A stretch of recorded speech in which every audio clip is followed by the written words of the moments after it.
દર્શક મિત્રો, આપણી વાવને લઈને કમલ ખીલી ગયું છે. ખૂબ રસપ્રદ ચર્ચા ચાલી રહી છે, ખૂબ ઉપયોગી વાત થઈ રહી છે, મુદ્દાની વાત થઈ રહી છે. તો આ ચર્ચાને આગળ વધારીએ. આપણે પ્રકાશભાઈ માહિતી આપી રહ્યા હતા, એમની પાસેથી વધુ માહિતી મેળવીએ, આગળની વાત કરીએ. તો પ્રકાશભાઈ, જે રીતે આપ વાત કરી રહ્યા હતા એ વાતને આપ આગળ વધારો. હા, એટલે ગોપાળભાઈ હું એ જ કહેતો હતો કે આપણે જે મહારાષ્ટ્રની અંદર અમારો જે મહાયુતિનો જે વિજય થયો છે એનો શ્રેય જાય તો મોદી સાહેબની જે કેન્દ્ર સરકારની જે ડબલ એન્જિનની સરકારોમાં જે મળે છે એ લાભાર્થીઓ ભૂલ્યા નથી. એમના જરાક ઇકો થાય છે, જરાક ઇકો. ઓકે પ્રકાશભાઈ, હું આપની પાસે પાછો આવું છું. ત્યાં સુધી આપણી આ પ્રોબ્લેમ સોલ્વ થઈ જશે. આપણી પાસે રાજકીય વિશ્લેષક આપણી સાથે જોડાયા છે, નીતિનભાઈ સાથે પણ વાત કરીએ. નીતિનભાઈ, જે રીતે રિઝલ્ટ આવ્યા છે, મહારાષ્ટ્રના રિઝલ્ટ આવ્યા છે, વાવમાં પણ આપણે માની રહ્યા હતા કે કોંગ્રેસનો દેખાવ સારો રહેશે, પ્રમાણમાં સારો જ રહ્યો છે, પણ સાંકડી હાર એમને મળી છે. આપની દ્રષ્ટિએ આપના અનુભવ મુજબ કોંગ્રેસની ક્યાં કચાશ વાવમાં રહી ગઈ? મહારાષ્ટ્રમાં ભાજપનો આટલો શાનદાર દેખાવ આપણે પણ અપેક્ષા નહોતી, ખૂબ વધારે પડતો શાનદાર દેખાવ છે, શું કારણ જોયું આપ? આપણે વાવની વાત કરીએ તો વાવમાં તો જે છેલ્લે જે આવી જે નાની ઇલેક્શન હોય, પેટા ચૂંટણી હોય, એમાં તો તમે માઇક્રો મેનેજમેન્ટ કેવી રીતના કરો છો એ બહુ ઇમ્પોર્ટન્ટ છે. જેમ કે અત્યારે અદાણી સાહેબ છે, એની સામે અત્યારે જે એલિગેશન થઈ રહ્યા છે, તો કોંગ્રેસવાળા એની અગેન્સ્ટમાં બોલે છે, પણ એમને ખબર નથી કે જો જ્યારથી બીજેપી કે કોંગ્રેસ હોય, એમણે કોંગ્રેસના રાજમાં જેટલું ડોનેશન જે અદાણી સાહેબે આપ્યું છે એટલું કોઈ દિવસ આપ્યું નથી. અને એમણે 2300 કરોડનું જે કૌભાંડ છે એવું કહે છે. તો આપણે સાચું છે કે ખોટું છે જોવા કરતાં અત્યારે દેશ માટે શું ઇમ્પોર્ટન્ટ છે એ જોવા કરતાં એ લોકો બસ એક બીજેપી જે કરે ખોટું છે એ તો સામાન્ય માણસને પણ ખબર પડે કે એવું તો ન જ થાય ને. આપણા દેશને અત્યારે અદાણી સાહેબની જરૂર છે. એમણે આટલા બધા પ્રોજેક્ટ કરે છે, એમણે જેટલું ડોનેશન કોંગ્રેસને આપ્યું હશે એટલું બીજા કોઈ આપ્યું નહીં હોય. એટલે લોકોને અંદરથી છેકથી ખબર પડે. બીજું, વાવમાં જે મેક્રો મેનેજમેન્ટ છે બહુ ઇમ્પોર્ટન્ટ છે. જે કોંગ્રેસની એડમિનિસ્ટ્રેટિવ સ્કિલ છે, રાહુલ ગાંધી સાહેબ જે અત્યારે બહુ જ બિઝી છે, એમણે પણ ધ્યાન આપીને કરવું જોઈએ. Now let us go to note a small પેટા ચૂંટણીમાં જઈએ, પણ મહારાષ્ટ્રમાં જઈએ. તો મહારાષ્ટ્રમાં જ્યારે ગુજરાત અને મહારાષ્ટ્ર જુદું પડ્યું ત્યારે બે જ પક્ષ હતા, કોંગ્રેસ અને બીજેપી. એમાંથી શિવસેના થયું, શિવસેનામાંથી એનસીપી થયું, કોંગ્રેસમાં બે પાર્ટ પડ્યા. કોંગ્રેસમાં શિવસેનામાં ઉદ્ધવ ઠાકરે અને એકનાથ શિંદે થયું. પહેલામાં અજીત પવાર અને શરદ પવાર થયું. તમે જુઓ તો અજીત પવારે જે રીતના એનું જે મેનેજમેન્ટ કર્યું છે વાઇસ ચીફ મિનિસ્ટર થઈને, એમણે જે રીતના લોકોને જે એ કરી છે, તો અત્યારે આપણે બે મેઇન ઇસ્યુ કહીએ તો શિવસેના કઈ સાચી ને કઈ ખોટી. તો તમે જોવા જાઓ તો ઉદ્ધવ ઠાકરેવાળી જે છે ને ખાલી 13થી 12 વચ્ચે અટકી જશે અને આ લોકો એનાથી 3 થી 4 ગણી સીટો મેળવશે, 41 થી 85. એ જ રીતના એનસીપીમાં જઈએ તો એ લોકોને માંડ એટલી સીટ છે ને 41 સીટ છે. ત્યારે લોકોના મગજમાં જે નવી શિવસેના છે, નવું એનસીપી છે, અજીત પવાર છે, એકનાથ શિંદે છે, એમનું મેનેજમેન્ટ છે એ કામ કરી ગયું. એમણે જે લાભાર્થી સ્કીમો ચલાવી, એમણે સ્કીમો ચલાવી, લોકોને બતાવ્યા પછી લોકોને કઈ રીતના વોટ કરવા, છેલ્લી ઘડીએ કઈ રીતના વોટ કરવો એ પણ એમને સમજાવીને એમની જે સ્કીમો હતી એનો લાભ લોકો સુધી પહોંચ્યો. પછી એમને એના પરથી વોટ મળે એટલા માટે એમણે જે લાભાર્થીના 500 રૂપિયાની 1500 રૂપિયાની સ્કીમ હતી એની સામે તમે અમને વોટ આપો એવું આખી એક સ્કીમ બનાવી છે. અને તમે અજીત પવારને જુઓ તો સવારના 4 વાગે ઉઠી જાય છે, લોકોને મળે છે, એમની એડમિનિસ્ટ્રેટિવ સ્કિલનો યુઝ કરે છે. જ્યારે એ જ રીતના એકનાથ શિંદેનું ગ્રુપ છે. તમે અત્યારે જુઓ તો લોકોને જે 288 સીટ હતી, લગભગ 15 થી 20% સીટો ડાઉન ગઈ છે. એની કમ્પેરિઝનમાં તમે જુઓ તો કોંગ્રેસને અત્યારે સૌથી લોએસ્ટ, પહેલાં જે છેલ્લી ઇલેક્શન હતી એમાં 16% વોટ હતો, અત્યારે 10% વોટ આખા મહારાષ્ટ્રમાં છે. તો ક્યાંક ને ક્યાંક કોંગ્રેસે ઇન્ટરસેપ્શન કરવું પડશે કે આપણે કઈ રીતના લોકોને ફાયદો થાય. ખાલી બીજેપીની વિરુદ્ધ બોલવાથી કોઈ મતલબ નથી રહેતો. અત્યારે એમણે કેટલી બધી સભા ભરી જાણે કે આપણા દેશનું અદાણી સાહેબ આપણા દુશ્મનો, એવું નથી. અદાણી સાહેબે કંઈક આખી દુનિયામાં કોણ ખોટું નથી કરતું એવી તો હું વાત નહીં કરું, પણ એટલી વાત તો જરૂર થઈ શકે કે આપણા દેશ માટે શું સારું છે, આપણા દેશ માટે શું કરવું જોઈએ. જેમ કે ઇલોન મસ્ક છે, આ બધા જ છે, બધી ફોરેનની જે કંપનીઓ છે એ મોટા મોટા ઇન્ડસ્ટ્રીયલિસ્ટોને બોલાવીને પોતાના દેશને આગળ વધારવાની વાતો કરે છે. હવે તમે ધીમે ધીમે જઈએ તો યુપીમાં બધી જગ્યાએ બીજેપી જ આવી છે. જેમ કે પંજાબમાં આપ આવી છે, પછી ટીએમસી છે, ત્યાં આગળ વેસ્ટ બેંગાલમાં ટીએમસી આવી છે. બાકી બધી જગ્યાએ જુઓ તો ઝારખંડમાં લોકોએ કીધું કે અમારે બીજેપી ગમે તે કે અમને અત્યારે સબુ સોરેન જે છે એ અત્યારે સરસ ગવર્મેન્ટ ચલાવે છે, એમની ફેવરમાં છે. એટલે અત્યારે બીજેપી વાળા એવું નથી કહેતા કે ભાઈ આ બધું બોગસ છે, એક્સેપ્ટ કરે છે. એમણે ત્યાં જઈ ધીમે રહીને તમે જોજો કે 6 મહિના 2-3 વર્ષ પછી 5 વર્ષ પછી એ લોકો ફરી આગળ આવશે. કારણ કે એ લોકો એ વિચારે છે કે દેશ માટે શું સારું છે, ત્યાંના લોકોને શું ગમે છે, દેશ માટે શું કરવું જોઈએ, એ લોકો એક્સેપ્ટ કરીને આગળ વધશે. કોંગ્રેસ વાળાએ પણ, હું એવું નથી કહેતો કોઈ કોંગ્રેસ છે, કોંગ્રેસે જે મહેનત કરી છે, નર્મદાની જે ડેમ છે, બધી ઘણું બધું સારું કર્યું છે, ત્યારે જ આપણો દેશ અત્યારે આગળ આવી રહ્યો છે. એટલે કોંગ્રેસ દરેક પક્ષે અત્યારે ભારત દેશ માટે શું સારું છે એ જોવાની જરૂર છે. અને તમે અત્યારે જુઓ કે ઇન્ડિયામાં અત્યારે ફોરેનમાં જે વોર ચાલી રહી છે, બરાબર, તેમાં મેક્સિમમ એમ્યુનિશન આપણા જાય છે. આપણે એવું નથી કે વોર ચાલુ રહે, આપણે એવું છે. અને અત્યારે આપણે ઓઇલ છે એ મિનિમમ પ્રાઇઝે લઈએ છીએ. એટલે આખા દેશમાં અત્યારે મેજર ઇસ્યુ છે કે આપણા દેશમાં એટલું બધું પોપ્યુલેશન છે, બધાને આપણે રોજગાર આપવો પડશે. એટલે દરેક પક્ષોએ, કોંગ્રેસ હોય, બીજેપી હોય, આપ હોય, અત્યારે એક જ વસ્તુ જોવાનું, આપણા દેશને યુથને કેવી રીતના નોકરી મળે, કેવી રીતના એટલું આગળ આવે. તમે જો અત્યારે હમણાં જ ટ્રમ્પનું ઇલેક્શન, જ્યારે યુએસએનું ઇલેક્શન પત્યું, તમને લાગશે કે આપણા જે વોટરો છે એ યુએસએ કરતાં ઘણા જ ભણેલા છે, ઘણા સમજુ છે, કોને જીતાડવો, કોને નહીં જીતાડવો, કોણ શું કરી રહ્યું છે, કોણ શું નથી કરી રહ્યું, એનું બહુ જ માઇનોટ વિશ્લેષણ એ લોકો કરે છે. એટલે મારું એવું કહેવું છે કે દરેક પક્ષ હવે આપણા દેશ માટે, ટ્રમ્પ અત્યારે શું કહે છે, ઇન્ડિયા ફર્સ્ટ. અત્યારે આપણે જ્યારે અદાણી સાહેબને કંઈ ઇસ્યુ થયો તો તમે એના માટે સભા ભરીને આખો એની અગેન્સ્ટમાં જ બોલવાનું ચાલુ કરો તો કોઈ સેન્સ નથી. તમે ન બોલો, પણ એટલીસ્ટ તમને ખબર છે કે અદાણીને કંઈ થાય તો આપણી ઇકોનોમીને કેટલી અસર થશે. એ વખતે તમે ગમે ત્યારે ગમે તે બોલો એવું થોડી ચાલે.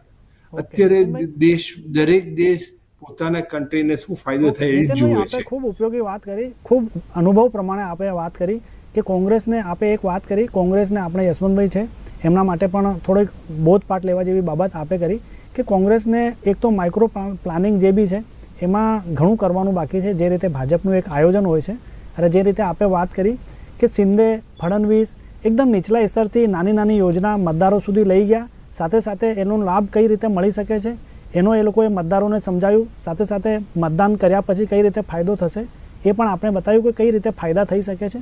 એવી આપ ઉપયોગી વાત કરી. એક વાત આપે બીજી પણ ખૂબ ઉપયોગી કરી જે કોંગ્રેસ માટે ખૂબ સારી બાબત છે કે જે રીતે ઉદ્યોગપતિ આપણા અદાણી છે, ખરેખર એમને ખૂબ રોકાણ ભારતમાં છે, વિશ્વમાં રોકાણ છે, એમનું પ્રતિષ્ઠાજનક બાબત છે. કમનસીબ રીતે આક્ષેપ કંઈ એમની સામે થયા છે, મોટા આક્ષેપ ગંભીર થયા છે, છતાં પણ આપે જે રીતે વાત કરી કે ગંભીર પ્રકારના જે આક્ષેપ છે એને લઈને પ્રેસ કે આ પ્રકારની બાબત પણ મતદારોને કોઈક રીતે નુકસાન કરી જતી હોય છે અને અસર એને પરિણામમાં દેખાય છે.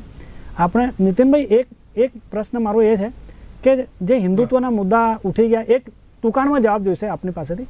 હિન્દુત્વના મુદ્દા, સનાતનના મુદ્દા મહારાષ્ટ્રમાં ઉઠ્યા, એના મુદ્દા ભારે રહ્યા બેરોજગારી, મોંઘવારી સામે. એના કરતાં બી તમને કોઈ અત્યારે લાભાર્થી જે સ્કીમ છે, બરાબર, એનો આ લોકોએ પૂરેપૂરો ફાયદો ઉઠાવ્યો છે. હવે લોકોની સેક્યુલરિઝમમાં રસ નથી. એકનાથ શિંદેની જે ગવર્મેન્ટ હતી, એકનાથ શિંદેનું જે હતું, અજીત પવાર હતું, એ બધા અજીત પવાર આ બંને જૂના જે લોકો હતા, જૂની રહેણીકરણી હતી, કોંગ્રેસ જૂની રહેણીકરણી હતી, એ બધાને કાઢીને અત્યારે તમે જુઓ તો જ્યાં પણ બીજેપીઓ છે યંગ જનરેશનને લાવે છે. અત્યારે એકનાથ શિંદે એ લોકોએ સેક્યુલરિઝમની વાત જ નથી કરી. એમને આપણા આખા લાભાર્થીમાં કોને શું મળ્યું એ જ જુએ છે ને હવે શું કરવાનું એની વાતો કરી છે. નેગેટિવ વાતોને હવે લોકોને કોઈ રસ નથી. હવે અત્યારે શું કહેવાય કે અદાણી સાહેબ અત્યારે કંઈક પ્રકરણ ઉપર આવ્યું તો એના પર લોકો સભા ભરીને અદાણી સાહેબની વિરુદ્ધ બોલે એવું લોકોને નથી ગમતો. ઓકે નીતિનભાઈ, હું આપની પાસે ફરી આવીશ. આપણે પ્રકાશભાઈ સાથે બી આપણે સવાલ કરવા છે, યશવંતભાઈ પણ આપણે સવાલ કરવા છે. પ્રકાશભાઈ, સૌથી પહેલાં તો આપ એ જણાવો અમને એકદમ ટૂંકાણમાં કે હિન્દુત્વના મુદ્દા, સનાતનના મુદ્દા પ્રચારમાં ખૂબ ચર્ચામાં રહ્યા, યોગી આદિત્યનાથે ખૂબ મુદ્દા ઉઠાયા, બીજા નેતાઓએ પણ ઉઠાયા. એકદમ ટૂંકાણમાં અમને જવાબ જોઈએ કે સનાતનના હિન્દુત્વના મુદ્દાની અસર થઈ છે કે કેમ? ગોપાલભાઈ, તમે એક આ ચૂંટણીમાં જોયું હશે, છેલ્લે આ લોકો મૌલિયાજીને પોતાની ઘૂંટણે પડી ગયા હતા. શિવસેના ઉદ્ધવ ઠાકરેના કેટલા અને એમના ઉમેદવારો, અને મૌલીઓએ અને એમના પેલા સ્કોલરોએ કીધું કે મોદી સાહેબ દિલ્હીમાં હટાવો તો મુંબઈમાંથી ભાજપને એને મહાયુતિને તમારે હટાવવી પડશે. તો પછી અમે તો કઈ થોડો લૂડો ગેમ કે પગો ખેલવા આવ્યા છીએ, અમે પણ રાજકારણ કરવાના ને. અને હિન્દુત્વનો મુદ્દો તો અમારો આજકાલનો થોડો છે. ભાજપની જનસંઘની જ્યારથી સ્થાપના થઈ, ભાજપની જ્યારથી સ્થાપના થઈ, અમે તો વિચારધારાથી વળગેલા જ છીએ, હિન્દુત્વના વિચારધારાથી વળગેલા છીએ, હતા અને રહેવાના છીએ. એને બીજી વસ્તુ કહું કે આ રાહુલ ગાંધી અને કોંગ્રેસ, જવાહરલાલ નહેરુથી માંડીને તે રાહુલ ગાંધી સુધીનો તમે ઇતિહાસ જુઓ. ગુજરાત તો કોઈ પણ નેતા આગળ આવે કે ગુજરાત તો કોઈ પણ વિકાસ થાય એમને ગમતું નથી. માનીય પાઠકજીએ કીધું કે નર્મદા ડેમ કોંગ્રેસે બનાવ્યો. કોંગ્રેસે તો ઉપરથી પેલી તીસ્તા સેતલવાડને અપ કરી અને એને આંદોલનોમાં આ તે પાછળથી ટેકો કરતા હતા, બધા નક્સલ નેક્સિસ આખું ચલાવતા હતા. એટલે એમાં હું બહુ પડતો નથી. પરંતુ હું તમને કહું કે નર્મદા ડેમનો જ્યારે ગુજરાતના મુખ્યમંત્રી નરેન્દ્ર મોદી સાહેબ વડાપ્રધાન તરીકે 2014માં બિરાજમાન થયા અને જ્યારે દેશના વડાપ્રધાન બન્યા પછી જે નર્મદા ડેમનું અને જે ઊંચાઈના પ્રશ્નો હતા, કે જે પેન્ડિંગ પ્રશ્નો હતા, એ બધા એક સોલ્વ કરતા આજે છેક સૂકા ભટ્ટ એરિયામાં પણ નર્મદાની કેનાલો, મોટી કેનાલ, નાની કેનાલ, બધે પાણી 12 મહિના 24 કલાક પહોંચતું કર્યું છે. ત્રીજી વસ્તુ કહું, આ રાહુલ ગાંધી લોકસભાની ચૂંટણી હોય એમ વિધાનસભાની ચૂંટણીમાં મહારાષ્ટ્રમાં પણ પેલી લાલ બુક લઈને ફરતા હતા. સંવિધાન.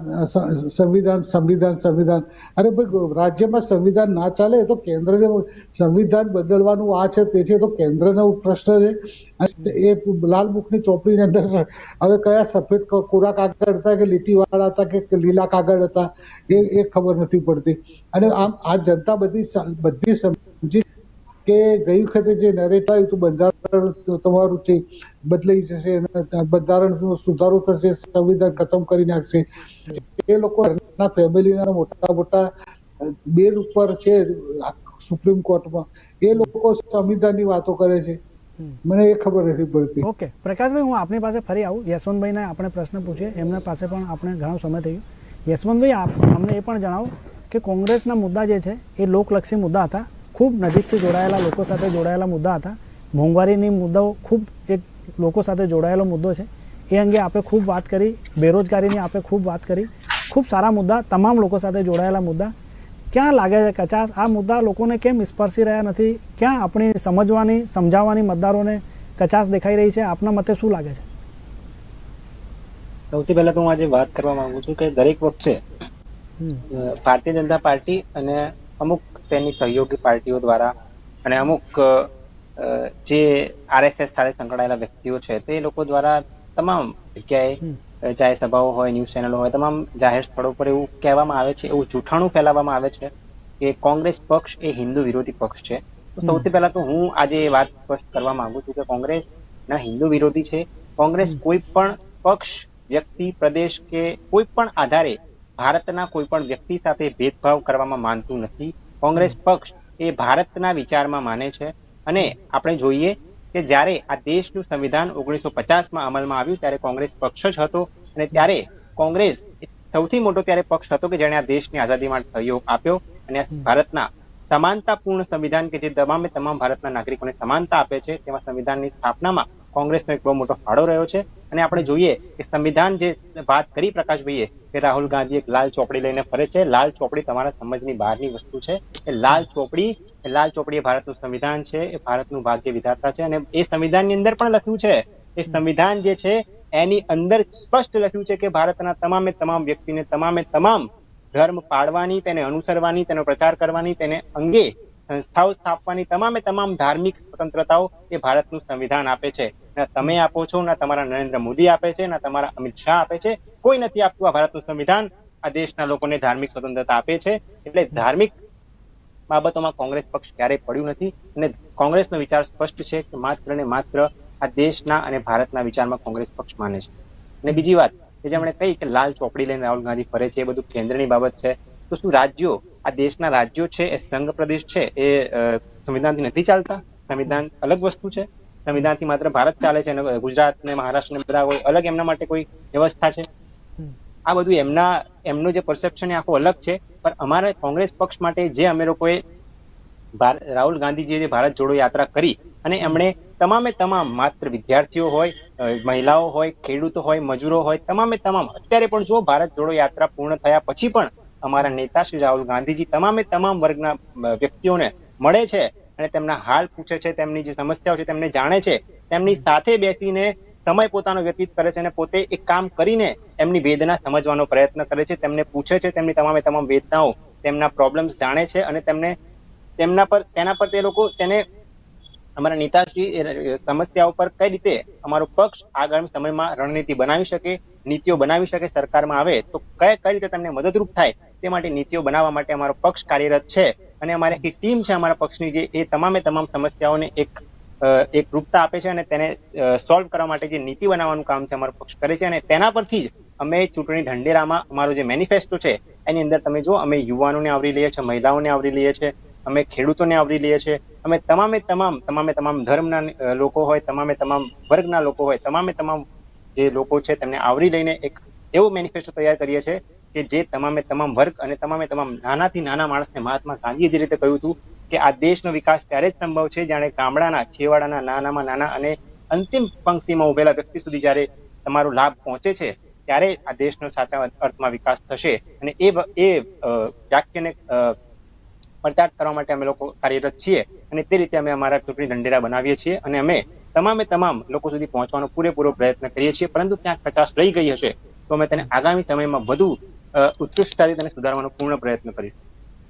યશવંતભાઈ, એક સવાલનો જવાબ આપ અમને એ અપાવો કે ઉદ્યોગપતિ ગૌતમ અદાણી ખૂબ મોટા ઉદ્યોગપતિ, આખા વર્લ્ડની અંદર 18મા નંબરના ઉદ્યોગપતિ, આપણે એમ કહી શકાય કે ગર્વ લેવી બાબત 100% જે આક્ષેપ છે કમનસીબ રીતે એ તપાસ ચાલી રહી છે એની, પણ એની સામે આક્ષેપબાજી, આટલા મોટા ઉદ્યોગપતિ, આટલું મોટું રોકાણ ભારતની અંદર, અર્થતંત્રમાં મોટી ભૂમિકા, અર્થતંત્ર ઘણા બધા રોકાણ કરવામાં ભૂમિકા, તો આ વિરોધ પ્રદર્શન એની કંઈ અસર આપના હિસાબે દેખાઈ રહી છે કે એની પણ અસર પરિણામ ઉપર થઈ જાય?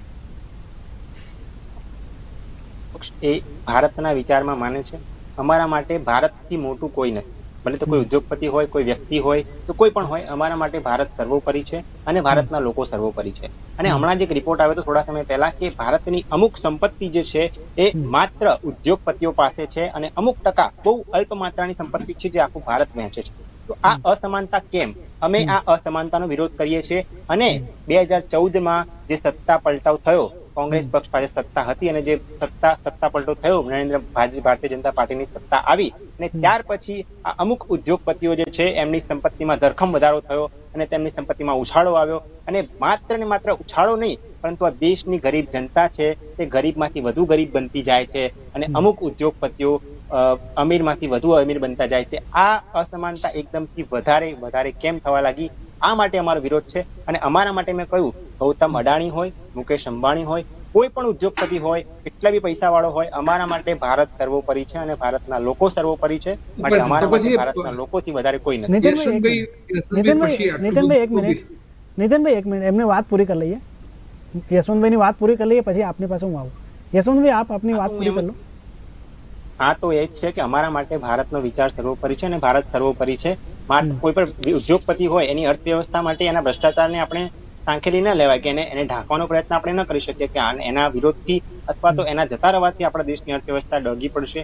ચોક્કસ તમારી વાત સાચી છે કે એમના ઘણું બધું ભારતમાં અને વિદેશમાં રોકાણ છે, પરંતુ શું એ આ દેશના ગરીબોનો પૈસો છે? આ દેશના ગરીબો જે ખૂન પસીનાથી કમાય છે એ રૂપિયો છે? ભ્રષ્ટાચાર એમણે દેશના 220 કરોડ ડોલરની જે રિશ્વત આપી, એ રિશ્વતનો પૈસો કોનો હતો? એ રિશ્વતનો પૈસો આ દેશના નાગરિકોનો જ હતો. આ દેશમાંથી જ એમણે કમાયેલો રૂપિયો હતો. ઓકે એ યશવંતભાઈ જાંચનું બાબત છે, પરંતુ છતાં અમારા માટે ભારતીય જનતા પાર્ટી માટે જે માનતા હોય એ લોકો પાસે અમારા માટે ભારતનો જે નાગરિક છે એ અમારા માટે સર્વોપરી છે અને ભારત સર્વોપરી છે. ઓકે યશવંતભાઈ, હું આપની પાસે ફરી આવી. એક પ્રકાશભાઈ, એકદમ ટૂંકાણમાં એક લાઇનમાં થોડાક જવાબ મારે લેવા છે, સમય આપણી પાસે ખૂબ ઓછો છે. યશવંતભાઈ, કોઈ એક એવી પ્રાયોરિટી જે વાવમાં આપણે જીત થઈ ગઈ છે સાંકડા અંતરથી, એક ખૂબ એમ કહી શકાય કે સારી જીત કહેવાય, ભલે નાના અંતરથી છે પણ જીત ખૂબ પ્રતિષ્ઠિત જીત છે, તો કયું એવું કામ છે જે વાવમાં સૌથી પહેલાં હાથ ધરવું જોઈએ? જે પ્રશ્નો હતા, કયું પ્રશ્ન એવું છે જો સૌથી પહેલાં હાથ ધરાશે? એક લાઇનમાં મારે જવાબ જોઈએ. તો મારા હિસાબથી તો વાવમાં જે મહિલાઓ માટે કામ કરવું જોઈએ ભારતીય જનતા પાર્ટી, અને સૌથી વધારે મહત્વનું વિદ્યાર્થીઓ અને યુવાનોને રોજગાર મળી રહે, અને તમામે તમામ જે વિદ્યાર્થીઓ અત્યારે હાલ અભ્યાસ કરતા હોય તેમને ઉચ્ચ કક્ષાનું શિક્ષણ મળી રહે, અને રોજગાર યુવાનોને શિક્ષણ બાદ એમની યોગ્યતા અનુસાર તેમને રોજગાર મળી રહે તે માટેની વ્યવસ્થા ન માત્ર વાવના ધારાસભ્ય પરંતુ સંપૂર્ણ ગુજરાત સરકાર તેના પર ધ્યાન દોરે, કારણ કે અંતરિયાળ વિસ્તાર છે, બનાસકાંઠાનો વિસ્તાર છે, એટલે આપણે એને ગુજરાત સરકાર એને એક તરફ ના કરે અને તેને સંપૂર્ણ તેના પર ધ્યાન આપે અને તેના પર આગળ કામ કરે. પ્રકાશભાઈ, આના અંગે આપ શું ખાતરી આપશો લોકોને? કયું કામ આપણે સૌથી પહેલા કરવું છે વાવની અંદર? જે ગેનીબેન ઠાકોરે 7 વર્ષની અંદર કશું કર્યું નથી એ બધા કાર્યો અમારી સરકાર, અમારા ચૂંટાયેલા ધારાસભ્ય સ્વરૂપજી ઠાકોરજી વાવના પ્રાણ પ્રશ્નો લઈ અને સરકાર સામે રજૂઆત કરશે, અને ભૂપેન્દ્રભાઈ પટેલની મદદથી, અમારી સરકારની મદદથી, અમારી ભાજપની કેન્દ્ર ડબલ એન્જિનની સરકારની મદદથી વાવનો વિકાસ થશે. પરંતુ હું તમને એક કહી દઉં કે આ ભાઈઓ કીધું અમે હિન્દુત્વમાં માનીએ છીએ, રામ જન્મભૂમિના ઉદઘાટનમાં ના જઈ શક્યા. આજે ગોપાલભાઈ, તમારી સોસાયટીમાં તમારો દુશ્મન હોય પણ એના પ્રસંગમાં કોઈ કંકોત્રી લખે તો તમે એમ કહો કે લો કંકોત્રી, પાછી હું નહીં આવું. અરે આવું ના આવું તમારી જે છે તમારી રામ જન્મભૂમિના એ સાહેબ મકવાણાજી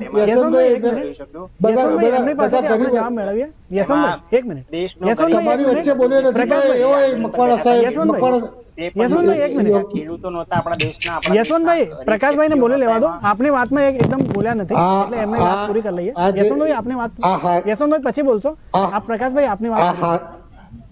આ હારની હતાશાનો હાઈકારો છે યશવંતભાઈનો, વચ્ચે બોલવાનું નહીં સાહેબ, હું તે બોલ્યો નથી.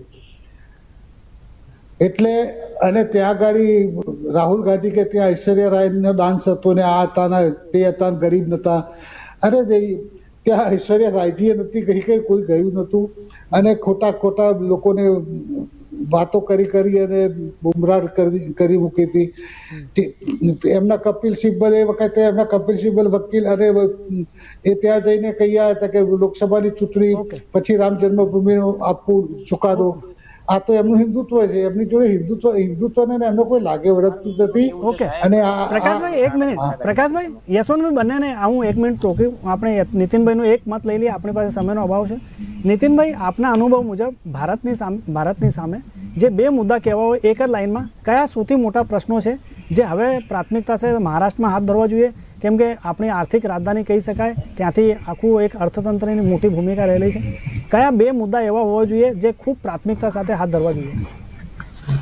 એક તો વુમન એમ્પાવરમેન્ટ. અત્યારે જે આખી જે ઇલેક્શન છે એ વુમન એમ્પાવરમેન્ટને લીધે જીતે છે. વુમન માટે બહુ જ સારું કામ કરી રહ્યા છે. અને મહારાષ્ટ્રમાં 16% જે એમનું જે ટોટલ વોટ શેર હતો એ ઘટીને 10% થઈ ગયું છે, જે અત્યાર સુધીનો લોએસ્ટ વોટ શેર છે. એટલે ગવર્મેન્ટ, તમે અત્યારે મહારાષ્ટ્રમાં તમે જુઓ તો ઇન્ફ્રાસ્ટ્રક્ચર પ્રોજેક્ટ, રોડ, રેપિડ, તમે બોમ્બેનું જે એ છે ઇન્ડસ્ટ્રીઓ નવી લાવે છે, એઆઈની ટેકનોલોજી લાવે છે. એટલે મહારાષ્ટ્રમાં અને આખા ઇન્ડિયામાં આ લોકો જે રીતના ઇન્ફ્રાસ્ટ્રક્ચર ડેવલપ કરે છે, એઆઈની ટેકનોલોજી આવે છે, ફોરેન જઈને આપણો માલ વેચે છે, એમ્યુનેશન વેચે છે, આપણા દેશમાંથી મેન્યુફેક્ચરિંગ સેક્ટર વધારે છે, મેડિકલ ટુરિઝમ કરે છે.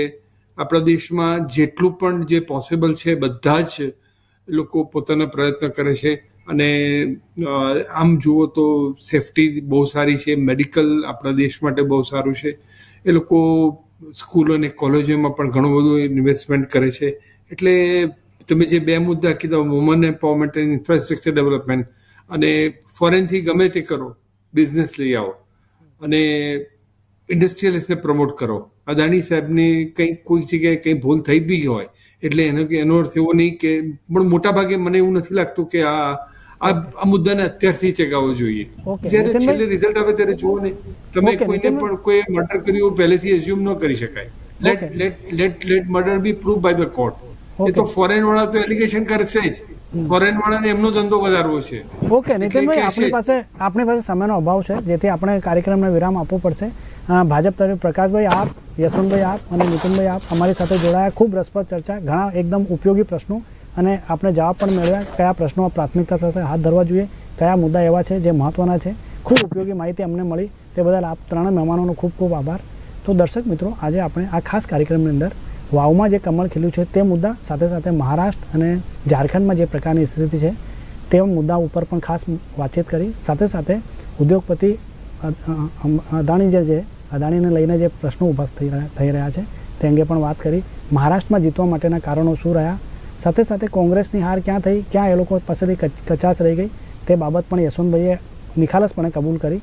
એવા મહત્વના મુદ્દા ઉપર આપણે વાત કરી રહ્યા હતા. કાલે કોઈ નવા વિષય સાથે ફરીવાર મળશું. ત્યાં સુધી જોતા રહો બી ઇન્ડિયા, ભરોસો ગુજરાતનો. નમસ્કાર.